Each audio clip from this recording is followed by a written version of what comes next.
And what are you doing out here? This your first protest? No. You're an experienced protester? This is my 6th protest. Oh! Get to go! No, we're not supporting U.S. bombing in Iraq, Syria, or anywhere else. Somalia, Yemen, Pakistan. No, it's very profitable for the arms industry, but it's very deadly to human beings. And are you protesting today too? What's your name? Okay, is this your first protest? No. You're an experienced protester? Yeah. Is that there will not be boots on the ground. The president knows that the American public and his partners.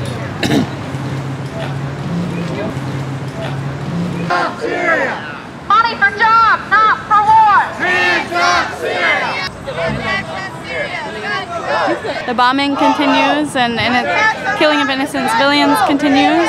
And so we're here to say no. Iraq the same, but we're still here to say no more. Well, there's a stand-up protester. Let's just take a little break. I think we're getting tired. Well, war is a very profitable enterprise. Oh, it's more profitable than that. Yeah. It's not just very profitable. It's obscenely profitable, and not only is it costly to us in taxes, it's costly to us in terms of democracy. So the very thing that they're purporting to be supporting, which is our democracy and our freedoms and our way of life, they're actually subverting it. So we're paying them to subvert us. Is ISIS a false flag? Well, I mean, how would we know? How would we know? Amy Goodman's had some good people on, and they basically are saying that this is the United States really has created this thing. So let's be cynical. The government, which is controlled by the military-industrial complex and the big corporations, are saying, well, we can't keep on this gravy train unless we create a threat. So how are we going to create a threat? We've dominated everybody. Well, let's create this little army over here. What do we call it? Well, I don't know.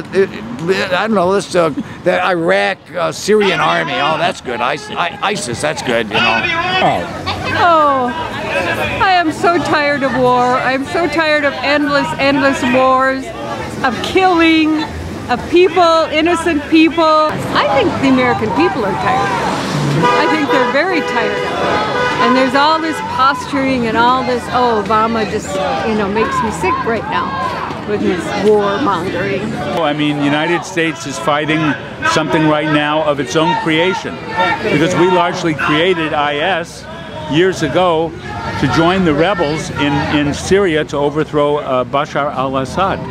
You know, that was a strategic interest of ours, because Israel is not fond of the regime in Damascus. Sure, we're using that as an excuse to get back into Syria, because the United States was on the verge of bombing Syria about a year ago, and it ended up not doing it, thanks, by the way, to our friend Putin, by the way. So I think there are a lot of neocons on whom the president relies, who are effectively getting him to do this. You know, we missed the boat in overthrowing the government in regime change in Damascus a year ago. Let's do it now, and we'll do it under the guise of fighting ISIS.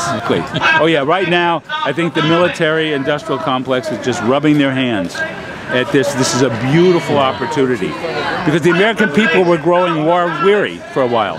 And then the media, you know, their propaganda arm, the corporate media, started playing up the beheadings. Yeah. And however terrible they were, by the way, nothing compared to what was done in Gaza a few weeks ago. We thought it was important to speak out now as the U.S. opens a new chapter of war in the Middle East, both in Iraq and in Syria, to speak out and say no to this war. Today, around the country, there are demonstrations just like this being held over the last few days in New York, in Washington. There was a sit-in at the White House, and all of these are very important because they start to build the anti-war sentiment.